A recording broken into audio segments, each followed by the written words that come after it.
You sit down at your desk. You have a goal that matters to you. You have a plan. You have blocked out 3 solid hours on your calendar to master this topic. You are ready.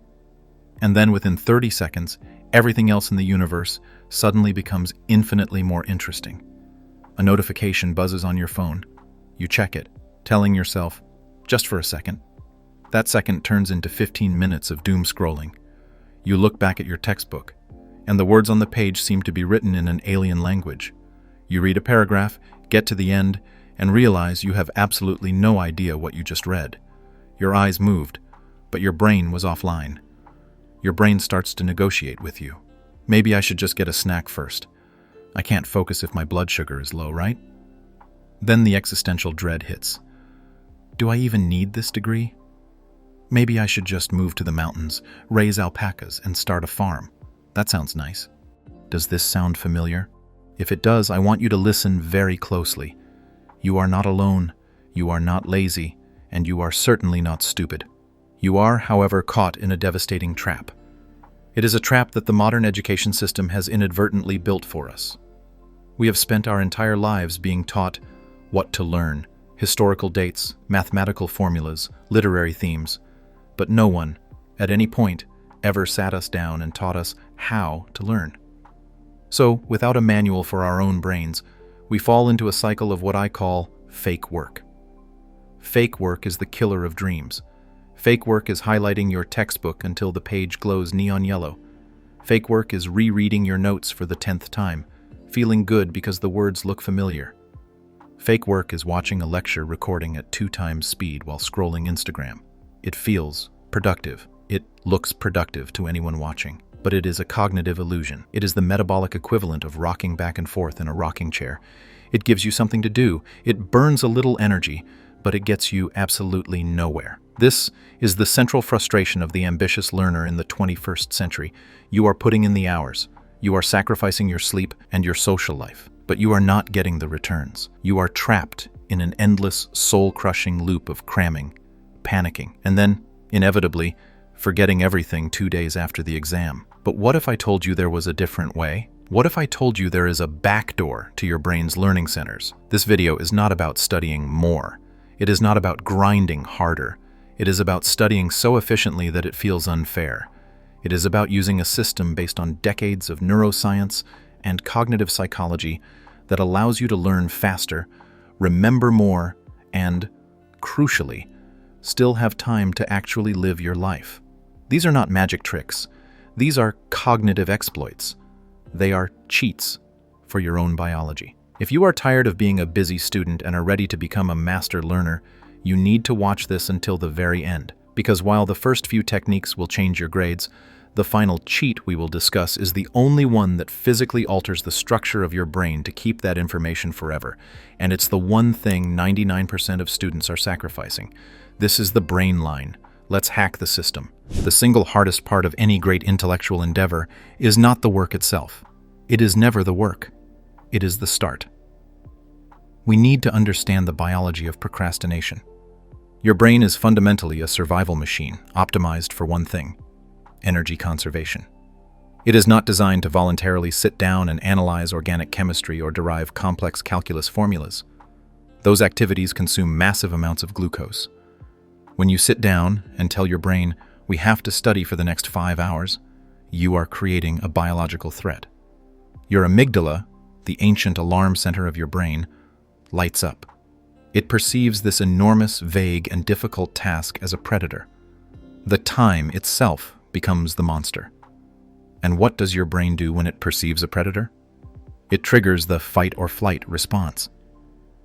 In the modern world, we don't run into the jungle. We run into our phones. That is flight. Suddenly, cleaning your room or answering emails seems like a brilliant survival strategy because it is productive, but safe. This cognitive bias is driven by Parkinson's law. The law states that work expands to fill the time allotted for it. If you give yourself 4 hours to write an essay, it will take you 4 hours. But here is the reality of those 4 hours. The first 3 hours and 30 minutes will be filled with anxiety, distraction, low-level panic, and fake work.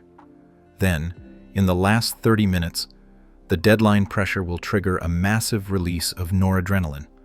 You will enter a hyper-focused state, and you will do the actual work in 30 minutes. So the question is, why suffer for the first 3.5 hours? We have to stop fighting our brains. We have to trick them using the activation exploit.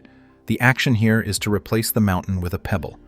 Instead of saying, I have to study for the whole afternoon, which triggers the amygdala, you tell yourself, I am just going to do 25 minutes. That's it. This is the psychological power behind the Pomodoro technique. But most people miss the nuance. It's not about the timer. It's about the lowered barrier to entry. 20 minutes is non-threatening. Your brain looks at 20 minutes and says, okay, I can survive that, no predator there. The alarm bells stay silent. And then a phenomenon of physics takes over. Isaac Newton taught us that an object in motion tends to stay in motion. The activation energy, the initial burst required to overcome inertia, is the only heavy lift. Once you are 10 minutes in, you have broken the surface tension. You are in motion. Here is the specific protocol for the activation cheat. Set a timer for 25 minutes. This is a sacred, non-negotiable block of time. This is a sprint. During this sprint, your phone is not just down, it is in another room. We will discuss why later. You are not trying to finish the chapter. You are simply committing to engage with the material for 25 minutes. When the timer rings, you must stop. This is counterintuitive, but you must take a 5-minute break. Get up, walk away. This break serves two purposes. First, it prevents cognitive burnout. Second, it creates a dopamine reward loop. Your brain learns, if I focus, I get a reward. By using this method, you are not just managing your time, you are managing your neurochemistry. You are bypassing the fear response and hot-wiring your brain into a flow state. You can have the best intentions in the world. You can have your 25-minute timer set. But if you sit down to study in a war zone of digital distraction, you have already lost the battle before you've opened your book. We have a toxic, incorrect belief in society about willpower. We look at top-performing students or successful CEOs and we think, they just have more discipline than me. They are just stronger. This is a myth, a dangerous myth. The theory from behavioral psychology is this. Willpower is a finite, exhaustible resource. It is like a battery.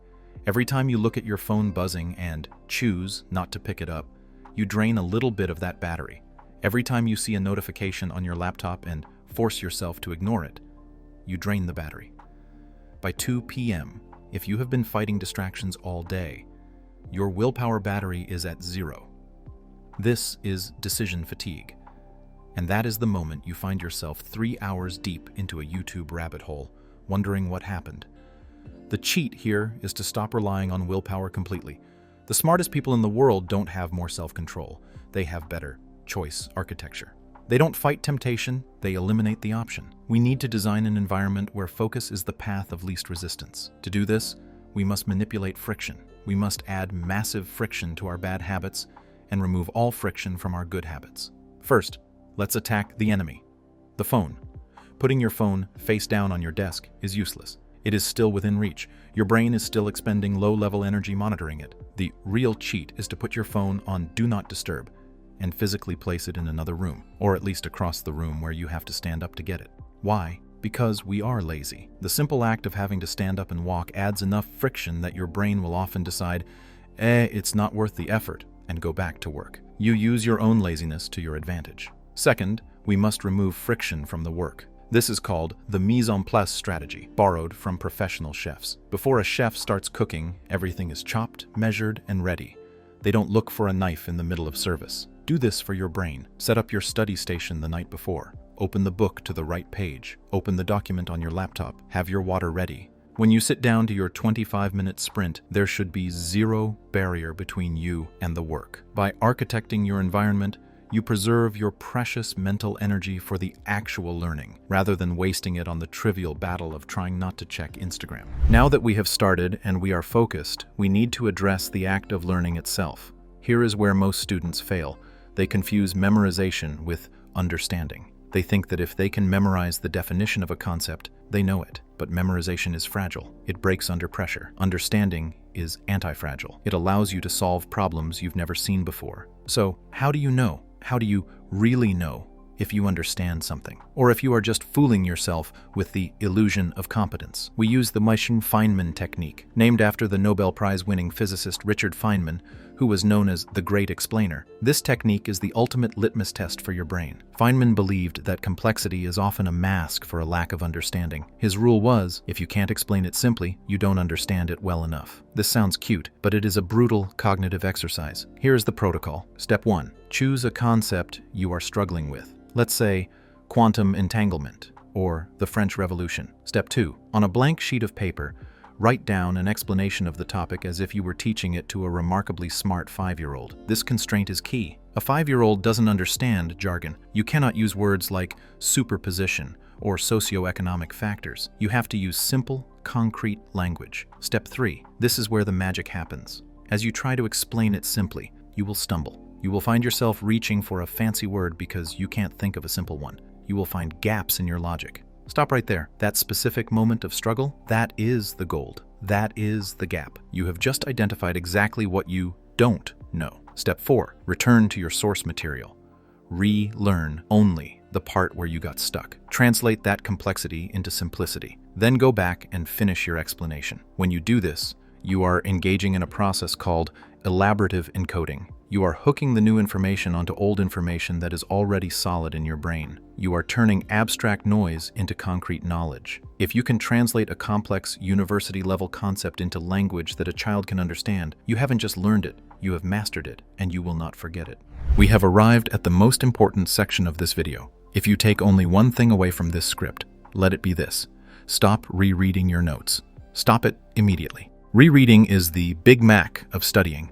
It feels good in the moment, it's easy to consume, but it provides zero nutritional value to your brain. When you reread, your brain recognizes the visual pattern of the words and sends you a signal saying, yeah, I know this. But recognition is not retrieval. To learn fast, to learn at a speed that feels like cheating, you must switch from passive review to active recall. The science here is undeniable.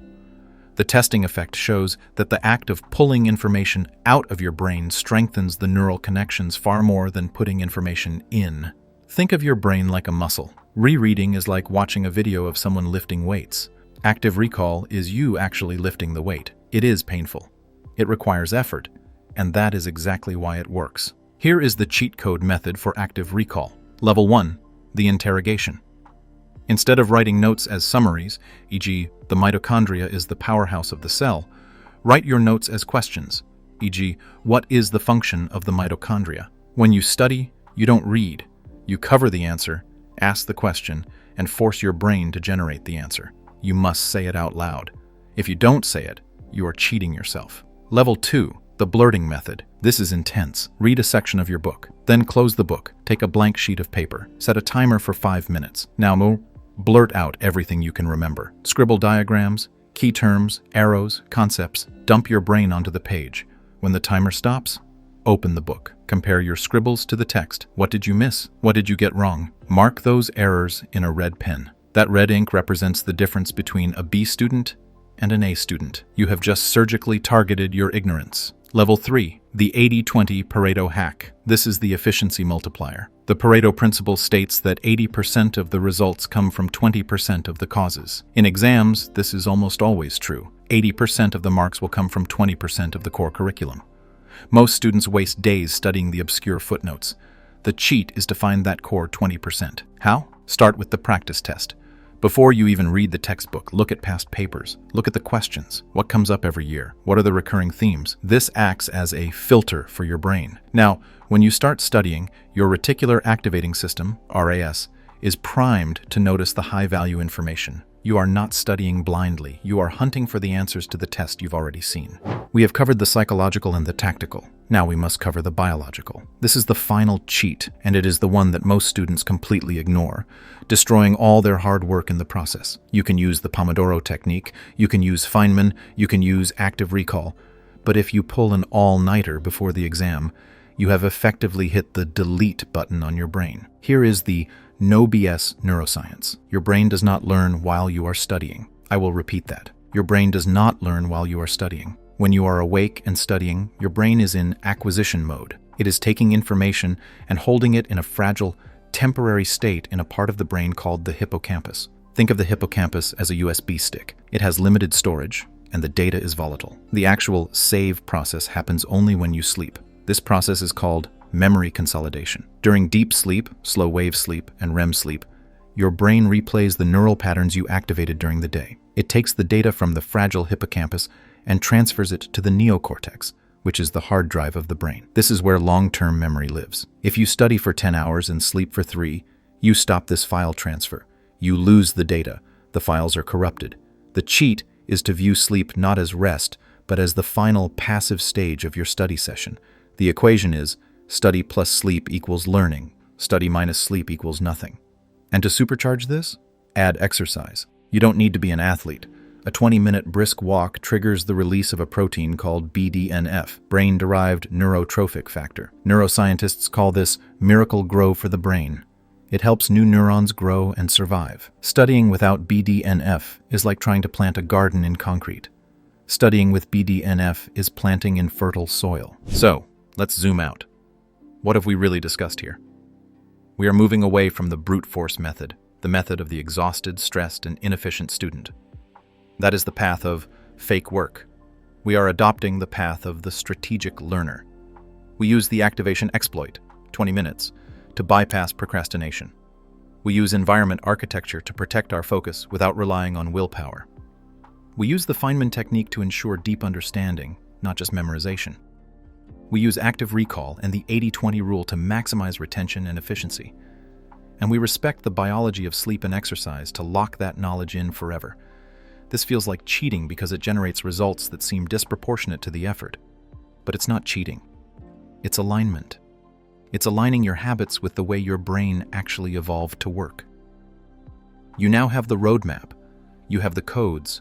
The question is, will you use them? I want you to pause and be honest with yourself. Which fake work habit are you most guilty of? Is it the illusion of highlighting? Is it the doom scrolling while studying? Or is it sacrificing sleep for grades? Let me know in the comments below. What is the one cheat from this video you are going to try in your very next study session? Is it the blurting method? Or maybe the 5-year-old explanation? Commit to it in writing below. And if you want to continue upgrading your operating system, if you want more of this no BS analysis on how to master your mind and your money, make sure you are subscribed to the Brain Line. We are building a community of ambitious learners, and we want you with us. Class dismissed. Now go do the work.